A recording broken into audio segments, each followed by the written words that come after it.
gentlemen, may I have your attention, please?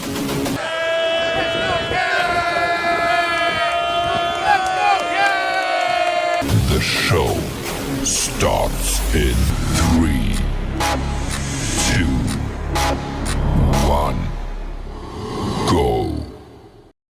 Good morning, CaneSport. It's April the 29th, 2024. I'm Gary Ferman, the publisher of CaneSport.com, joined this morning by the young guns, Azubi Charles and Stephen Wagner, as we discuss the news of the day. And the news of the day is there are 2 days left to enter the transfer portal. So we are expecting a flurry of activity here because Miami took, 4 commitments and is waiting on a potential 5th. And then maybe even a 6th or a 7th or an 8th. And all of those spots are going to have to be made room for from the current roster, which means there's going to be some outgoing going on here. Never a great moment. Certainly nothing to celebrate. But as we've talked in the past, it is a byproduct of today's college football. And the teams that are not reinforcing their roster in the transfer portal are going to find themselves left behind, quite frankly. And the Miami Hurricanes and Mario Cristobal clearly have no intention of being one of those schools because they've hit the portal hard. And it came to fruition, guys, on Sunday morning when the commitments, well, really Saturday night and Sunday morning when the commitments started coming. We'll talk about those here in a second. But let's talk in general first. Just of what you guys have observed over the last few weeks as Miami has navigated through the portal. A lot of kids are in the portal. You got to do, you got to analyze them all, break them down, see who fits, who doesn't fit. Then you got to try to recruit them. Then you got to get them on campus. They ultimately will have to deal with the collective and figure out what their NIL prospects are and those kind of things. So, it's a complicated process. It's not very simple, but I think Miami's done a pretty darn good job in the portal here in the first cycle, obviously picking up Cam Ward and others. But even in this cycle, as they try to position themselves to be a contender for the ACC championship in the fall. Azubi, why don't you take that and run with it first? Yeah, like you mentioned with Cam Ward, I feel like him being on the team now, this transfer portal window, him, have gone through that spring, those 15 practices, the country seeing what he can do, other big portal prospects seeing what he can do. I feel like that's helped Miami attract a few guys like the Martinez of the world who committed, Saturday night, and the big wide receiver out of Houston, Sam Brown, who committed, Sunday evening, yesterday night. So huge portal gets for Miami. I wrote a little bit of piece about Martinez and what he brings to the table with Miami. And I found out a very interesting fact. Washington State last year, their leading rusher rushed for 321 yards. So it was all Cam Ward in that offense last year. And now he has a very, very good running game and a ton of weapons around him, from the portal. And I feel like Miami's done a great job of building this roster to win now.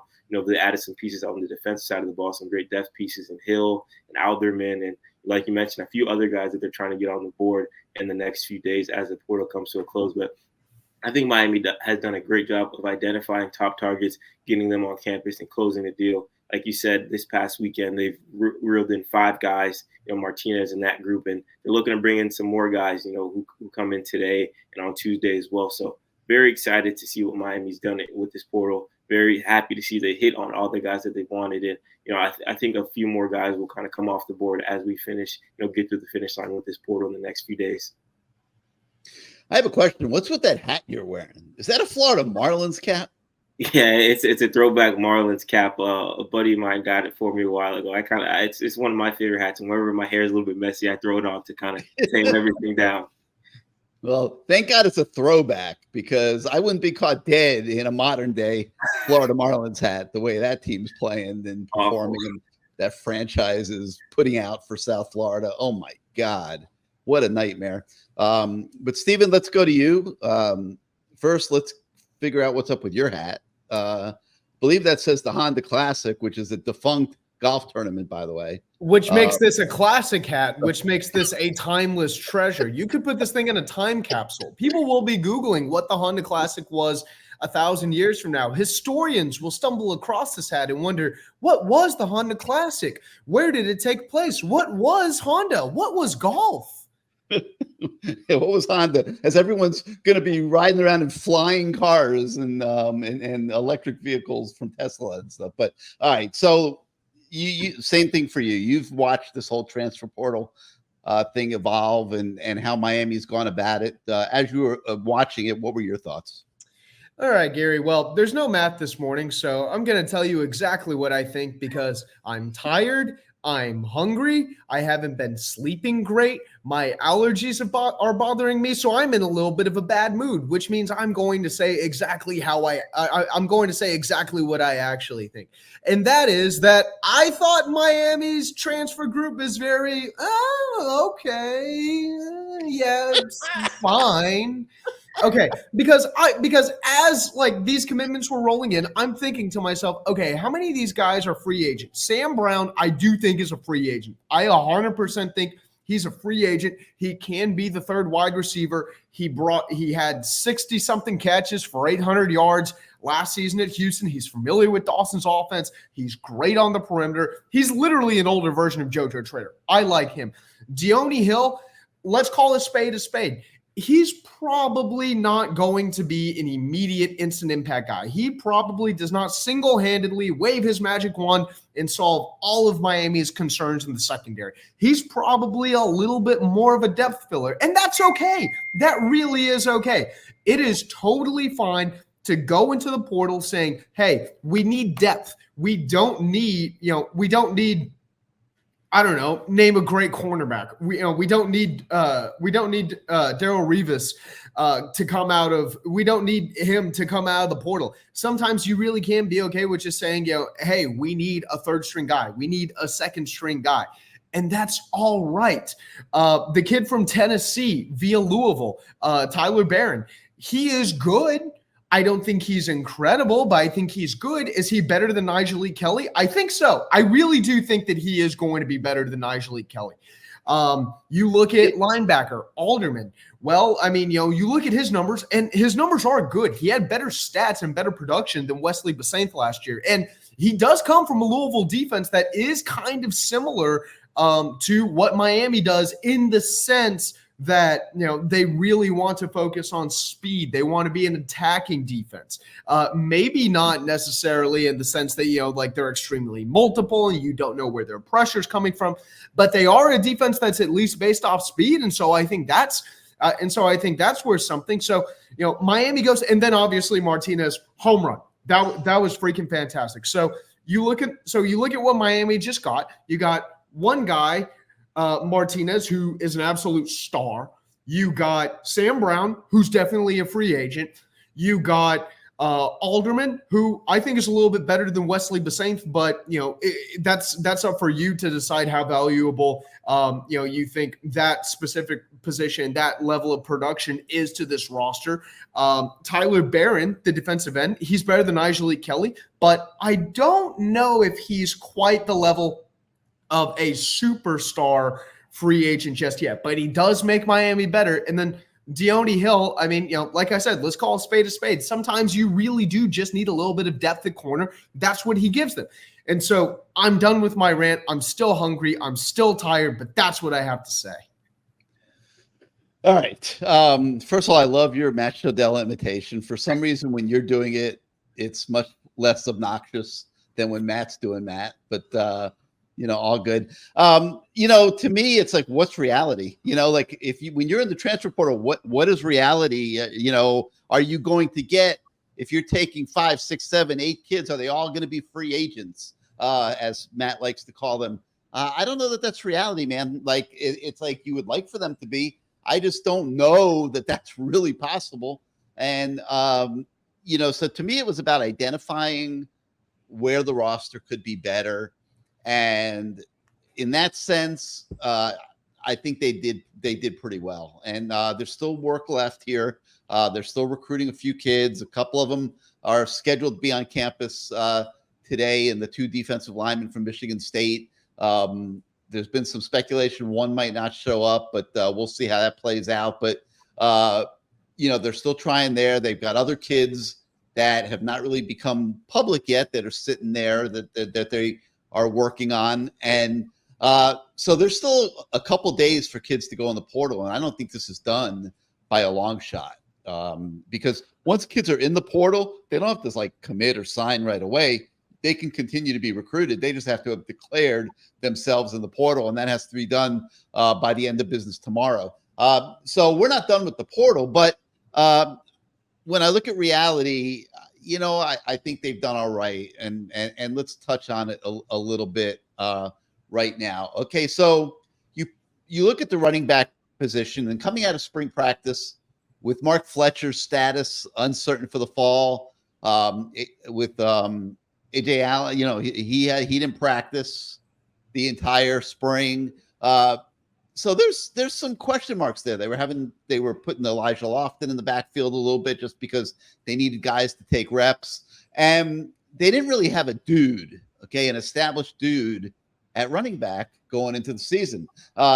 So you go out and you get Oregon State's Damian Martinez, and just filling that hole with that type of quality, to me, that right there is a home run. I mean, that took this offense was already likely to be at a high level in the fall. I think that took it to a whole nother stratosphere, in my opinion. There are no excuses this fall for Shannon Dawson, and we love Shannon, awesome guy. He's got as much pressure now as any assistant coach in college football, because you don't get these type of tools in your tool bag very often in a coaching career, quite frankly. I mean, there's teams that have put together runs, Alabama, Georgia, Miami back in the day. They have put together runs for extended periods of years with elite level players. I mean, you got Cam Ward, who's one of the best quarterbacks in the country. Now you got Martinez, who's one of the better running backs in the country. Universally was considered maybe the top get in the entire transfer portal this cycle. You're stacked at tight end. Your receiver room just got fortified. It was already pretty good, and now it's fortified by Sam Brown from Houston, who committed to Miami yesterday as well. And your offensive line is considered one of the better developing offensive lines in the country, and they're still considering adding to that out in the portal. We had a story over the weekend about Miami's flirtation with Texas A&M's Bryce Foster, a kid that is really an elite level offensive lineman, and he could play either the center or the guard position. So the way he would fit is if they were able to get him to come to Miami, would be he'd immediately compete to start at guard and probably would be the most developed guy at that position with a chance to do that. And he would have the capability of swinging over to center if Ryan Carpenter has to come out of the game. So right now they don't have a backup center really that they can count on. There's a couple guys there working. They're not established, they haven't established themselves. I'm trying to think of the most delicate way to say this, as quality offensive linemen. So that is a hole on this team right now. And we don't really know yet if they're going to be able to make that one happen. But it makes a lot of sense for both parties. I think if they're able to get Bryce Foster from Texas A&M, he walks right into this team and probably is the leader in the clubhouse to start at offensive guard next to Carpenter in the fall. Like I said, be available if he's needed to play center. And maybe they'll promise him reps at both positions where he could showcase himself to the National Football League under a very good offensive line coaching situation. So we're monitoring that here as we go into this new week. And there's a few other new things going on. But, I think this Martinez pickup, and then when you add the Brown pickup on offense, takes this offense to an extremely high level. And Shannon Dawson's got to produce now. He has no complaints whatsoever. He should be able to do it all and then some with the personnel that he has on offense. We haven't even talked about Elijah Lofton, who's a freakish freshman who looks like you can create matchup problems with. Elijah Arroyo, the tight end, had a great spring. Looks like he's back into form. Riley Williams continues to develop at tight end as well. So they've got a lot to work with on this offense, a lot of pieces and a lot of things that Shannon Dawson can game plan with. And it was going to be good without what they just got in the portal, guys. But what they got in the portal here in these two players has made it even better. Tell me I'm right, Azubi. I think you're right here. I think you just hit a home run. run. You got a raise. I think you hit a home run, something that the Canes baseball team can't do and hasn't done in a while. Sorry for that low blow, but I feel like this is a team that, you know, you got a nice little car. You just got your 4 new Michelin tires. You're looking good. You're cruising down the street. Now it's time to put it to work, man. You got the pieces.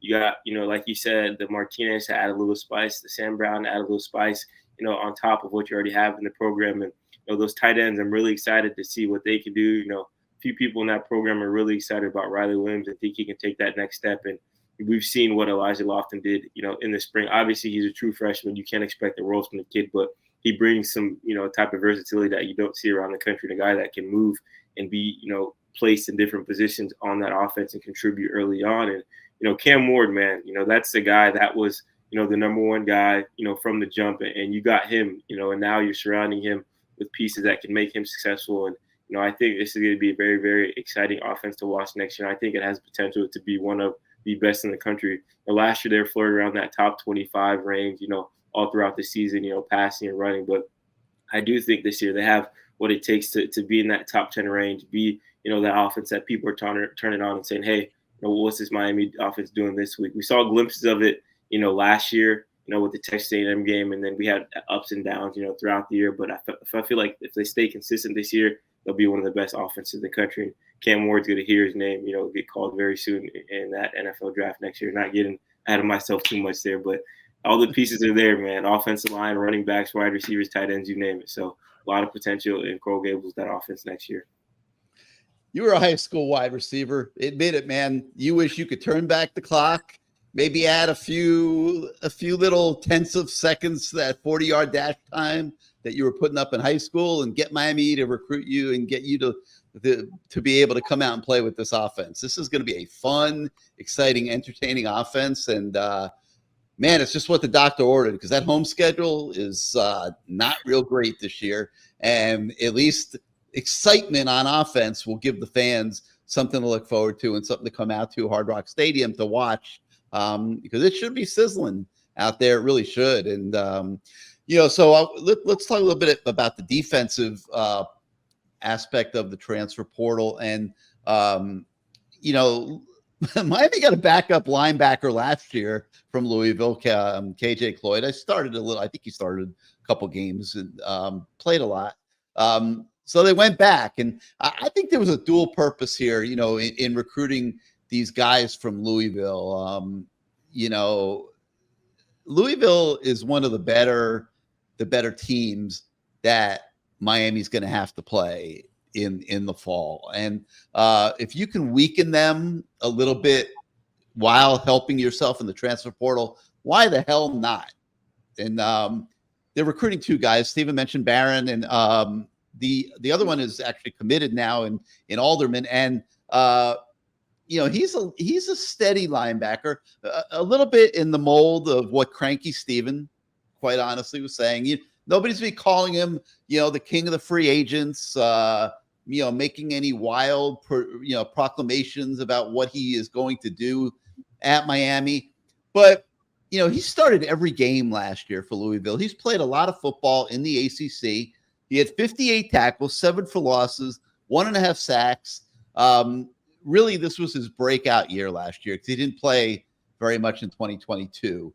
And, now he brings that game to Miami. He had, quite honestly, average Pro Football Focus grades, not spectacular. So, he was a three-star coming out of high school.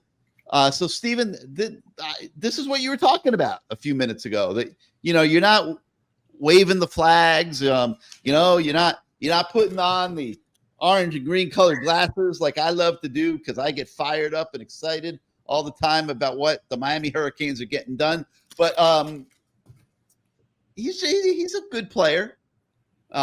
He is. Probably will be a rotation guy at linebacker. very much like KJ Cloyd was, but he's not changing the defense. I agree with that. I think that he is kind of another Wesley Besainth. Good player, not an immediate game changer. Doesn't immediately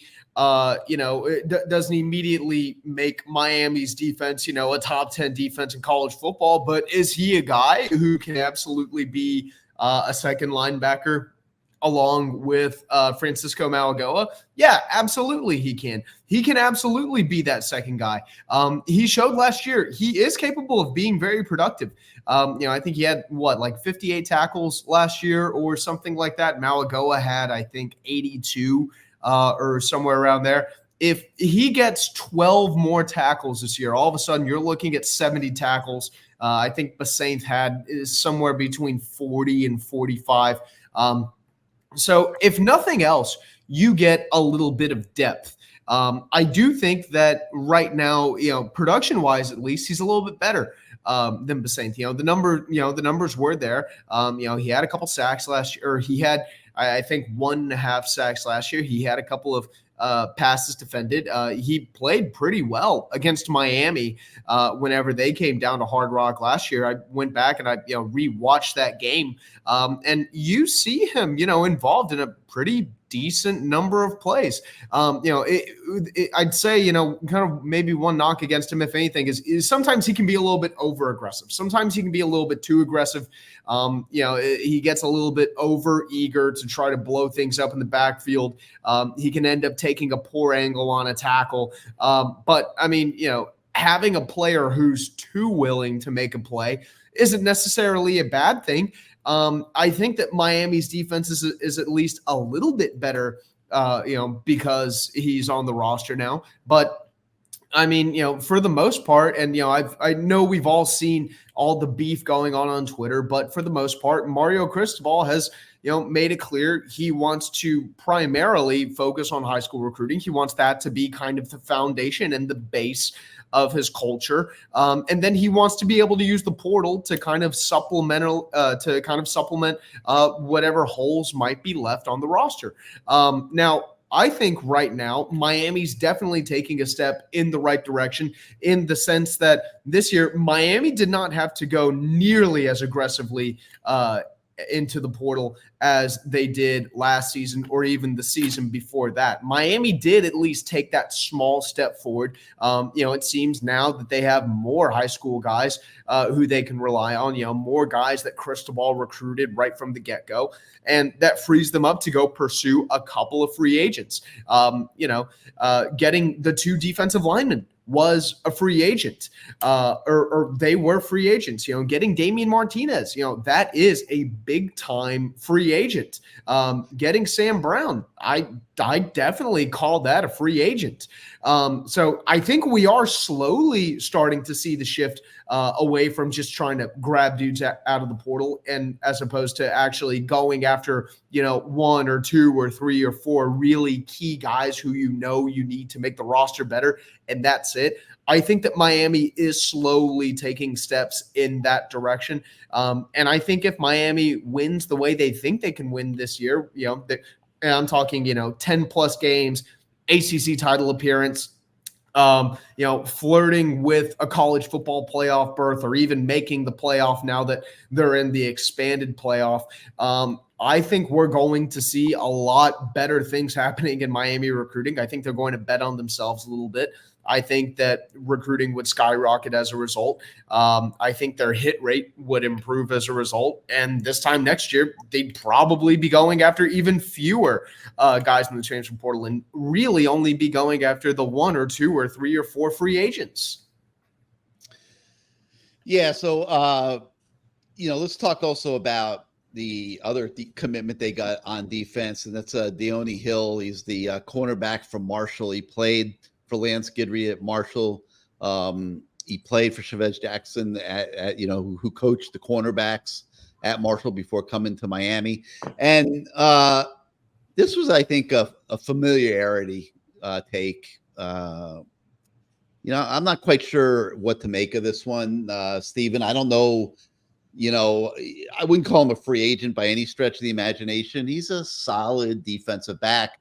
I think the significance of this pickup is that it gives them flexibility in the secondary. And, they got Mish Powell from Washington in the first transfer portal cycle.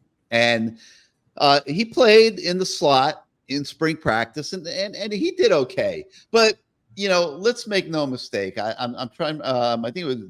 I don't want to say the name because I'm trying to remember who said it to me. But one of the former players from way back yonder who were watching spring practice said to me, "I don't remember our defensive backs giving up big plays like what we saw today."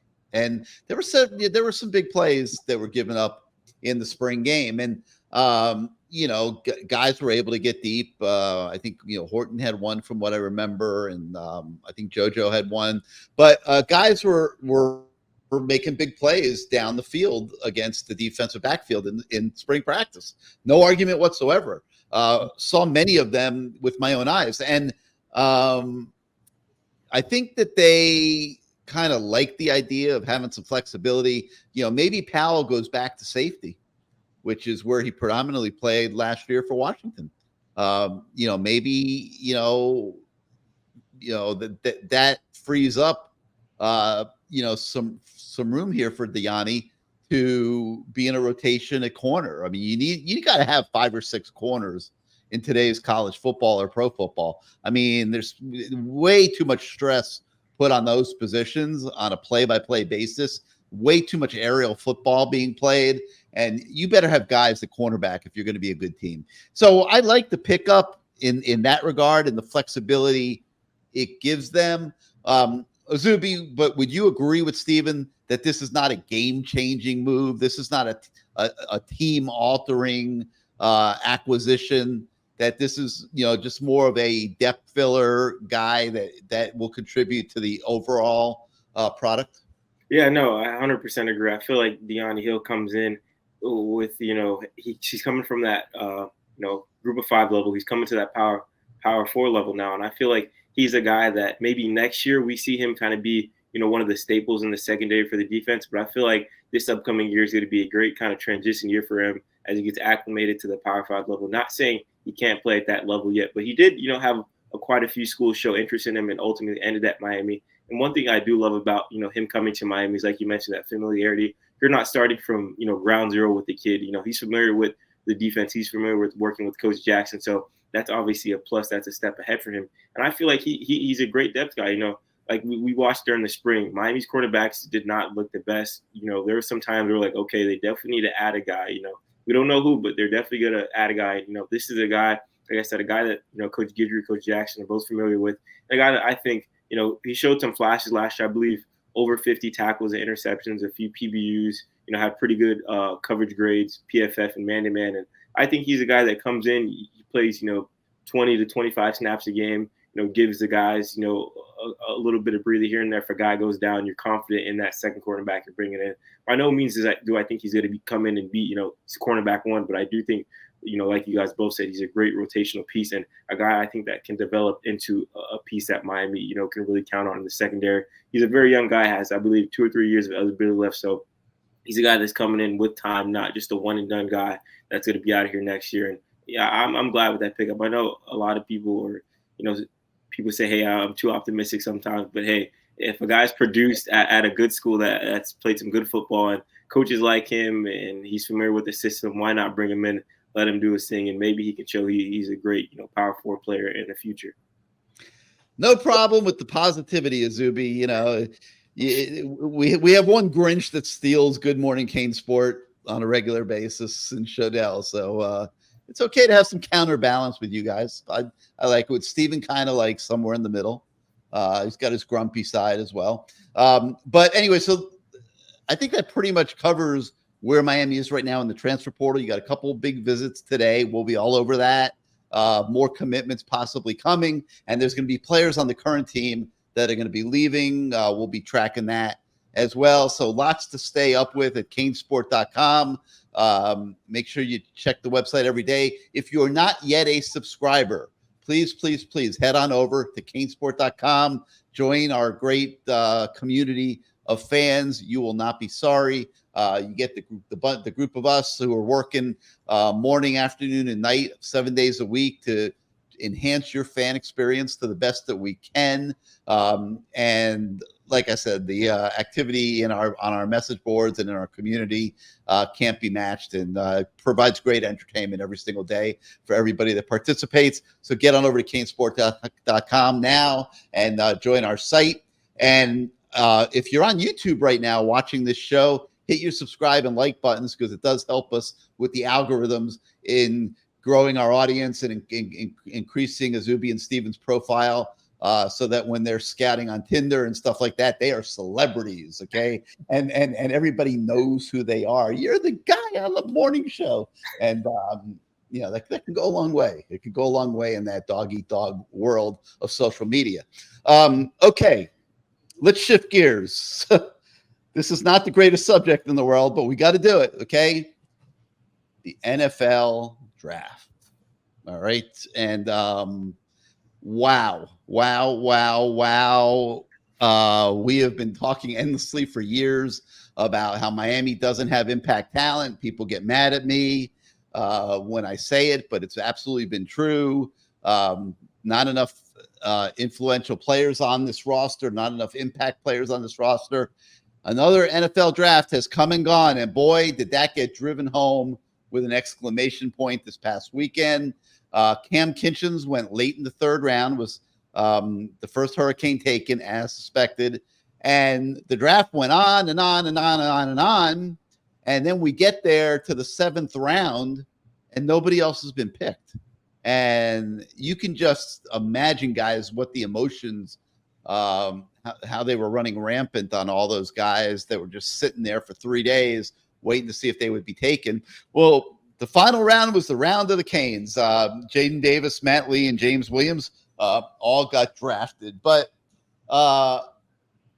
man, we can't put a happy face on this. It did not really go well. And it just drives home the fact that recruiting, and this is why we cover it so much. That's why these two young guys spend every minute of their lives covering recruiting, because that's how important it is. Miami is not going to get back to being Miami until Miami starts identifying and recruiting better players and free agents. They need to upgrade the level of talent on the roster, and it has started, but it's still young. Like the better players on the team are young guys, and the next NFL draft should be a little bit better, obviously, than this one. You'll have guys like Cam Ward going in there, and some of these other pickups and other players going into the draft. But Steven, I mean, you've seen the talent coming in, going out, sideways, forwards, and whatever. And, I know obviously you certainly would agree with the notion that Miami has to do a better job of identifying players that it's going to recruit.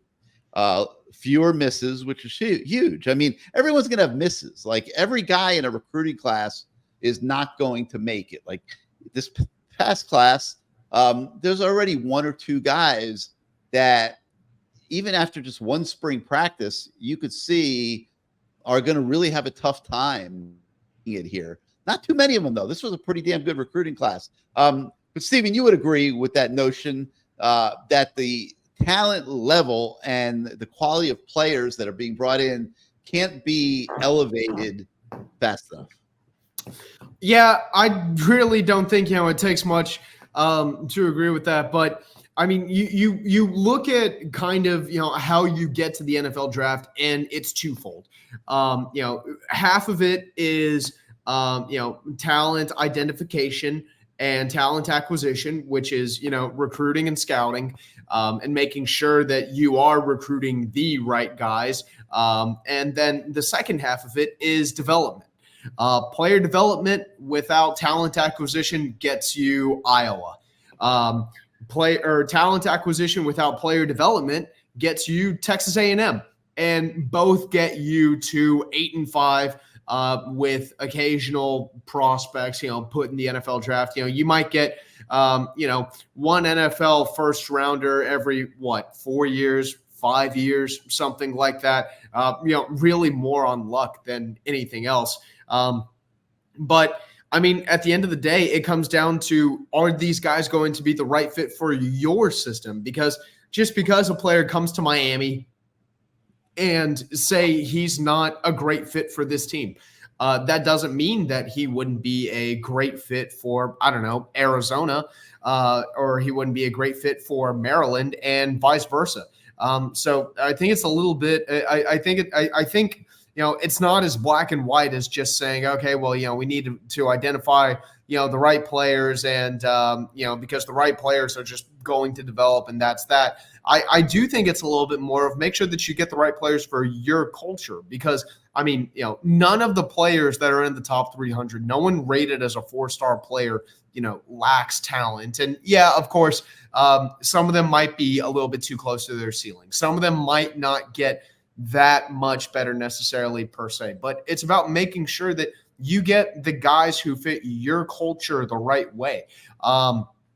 And not just, doing what, I'll take a little bit of a shot at Texas A&M here, doing what Texas A&M did back in their 2021 recruiting class, where they got like 7 5-star guys, and they just, ran out and started, grabbing talent left and right. I can't help but feel like, if those players hadn't ended up at, maybe a different program, with a little bit of a stronger culture established, that, things might have turned out a little bit of a different way for some of those guys. And then, again, not to knock on Iowa here, because, I really do love Iowa and I love Kirk Ferentz, but I mean, let's be real. Iowa is a school that's not exactly, a massive recruiting brand or a massive national brand, but they have excellent player development. They've got a strong culture. They've got a strong identity, but, they just maybe don't have the level of talent acquisition that some of these massive, massive schools that, an Ohio State, a USC, a Miami, a Texas, an Alabama, a Michigan, a school of that caliber is kind of expected to have. So I think it's maybe, a little bit of, I think there are a bunch of things that factor into it, but I do think that Miami is taking steps in that direction. I mean, I think that, we were able to see this spring that there were already some freshmen who look really, really good and look like they could have a chance to be, contributors in their very first seasons. JoJo Trader, he already looks like a really, really big hit. Nye Carr, maybe he's still coming along, but he's still a player who it seems like he is on the right track and he will get there eventually.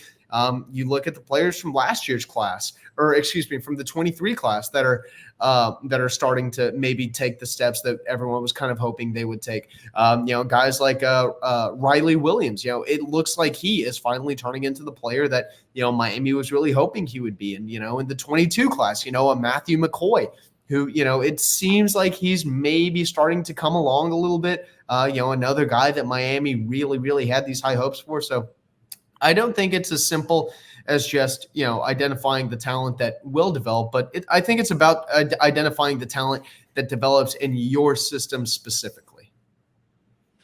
Yeah. So, look, it's going to be a work in progress. You can only, add so many pieces per year, obviously, but I think as the years go by, you're going to start seeing Miami be much more active on draft day.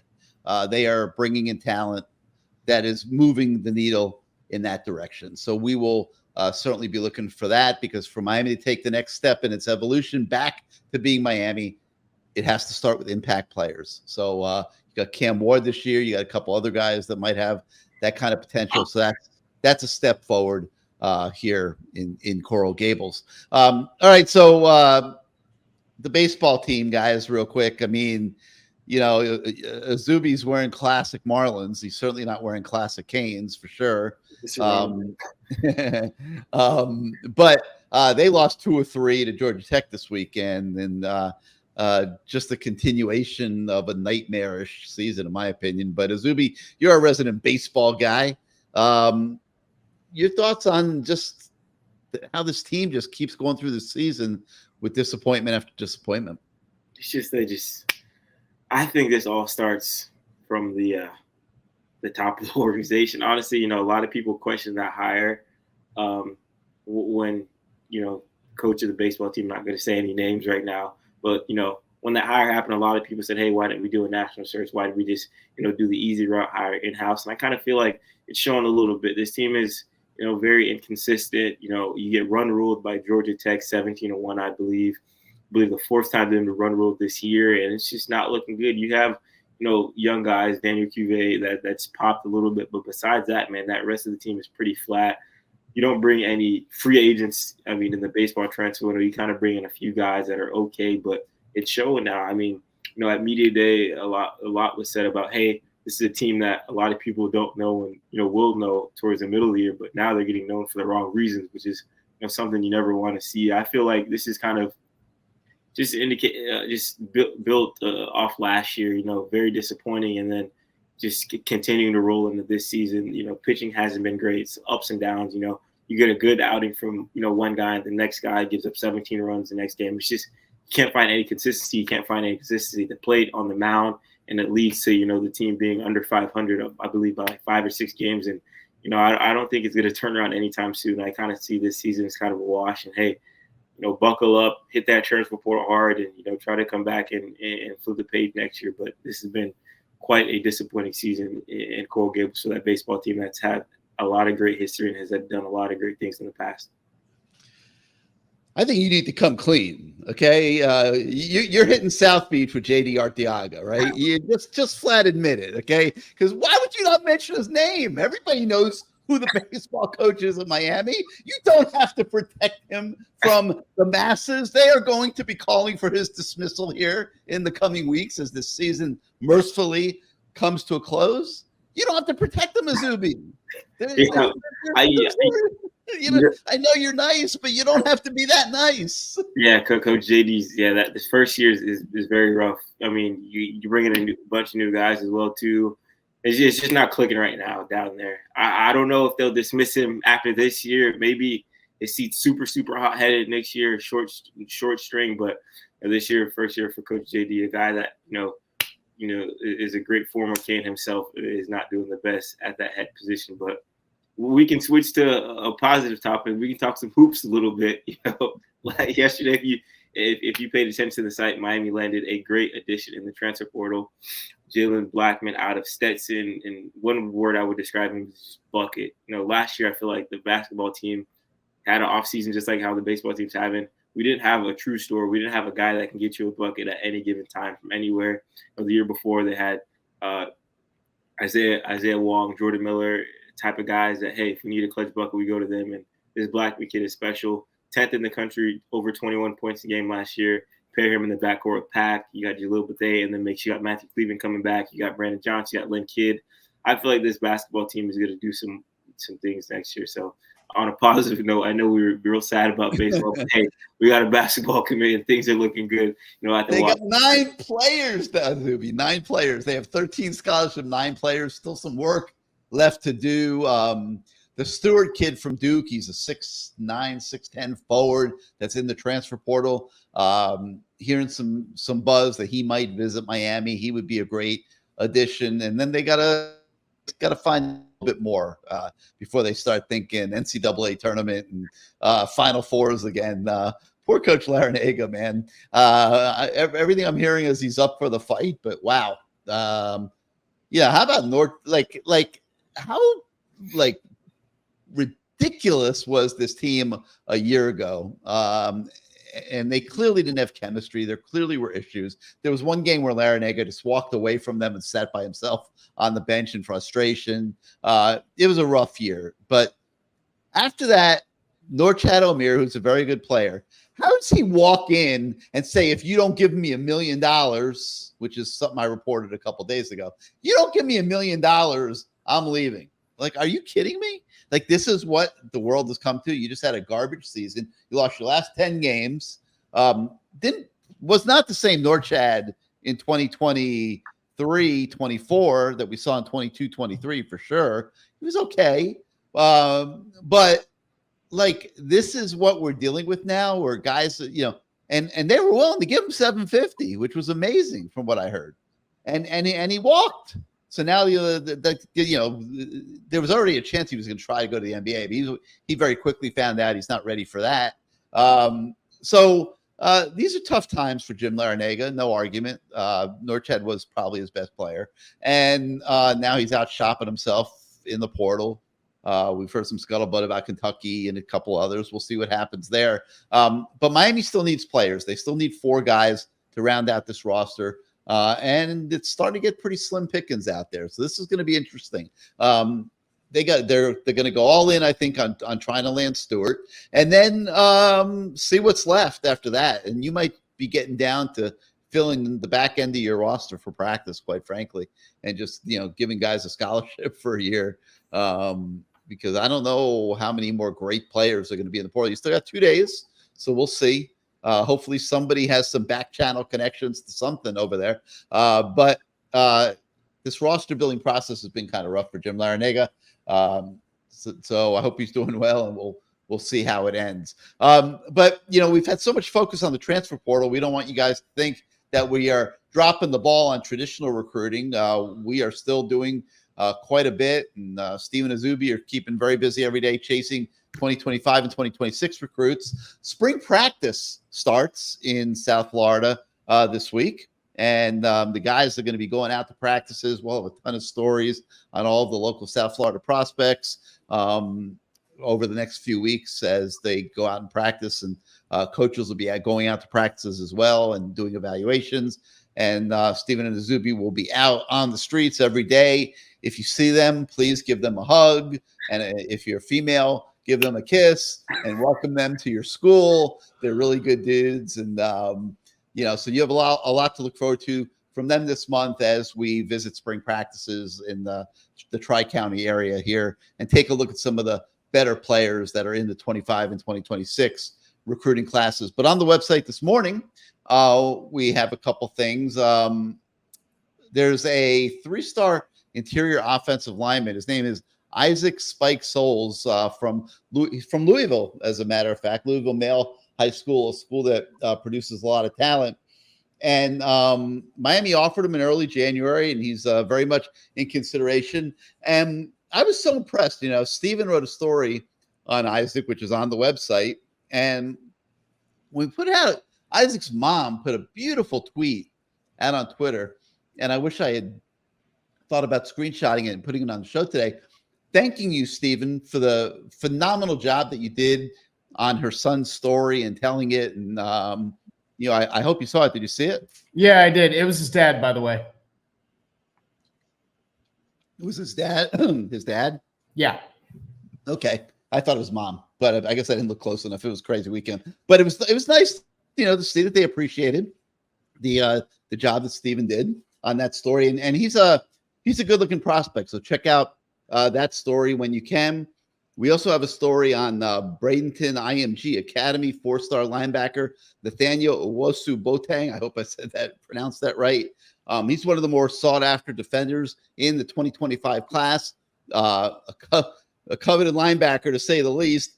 He just trimmed his list of over 42 schools, 42 offers to 13 schools, and the Miami Hurricanes are in that group. You can check out what he's saying as well, and we will have continued recruiting coverage coming your way, obviously, every single day. So that's going to do it for this morning for Good Morning CaneSport. Good job, guys. It was kind of nice having a little refreshing having you guys in here as opposed to Shodell.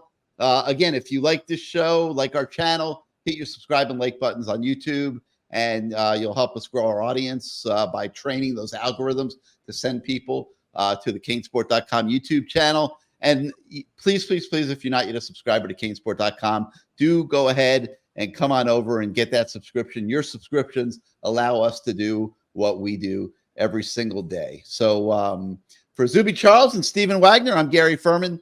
Thank you again for joining us, everybody, and we will see you next time.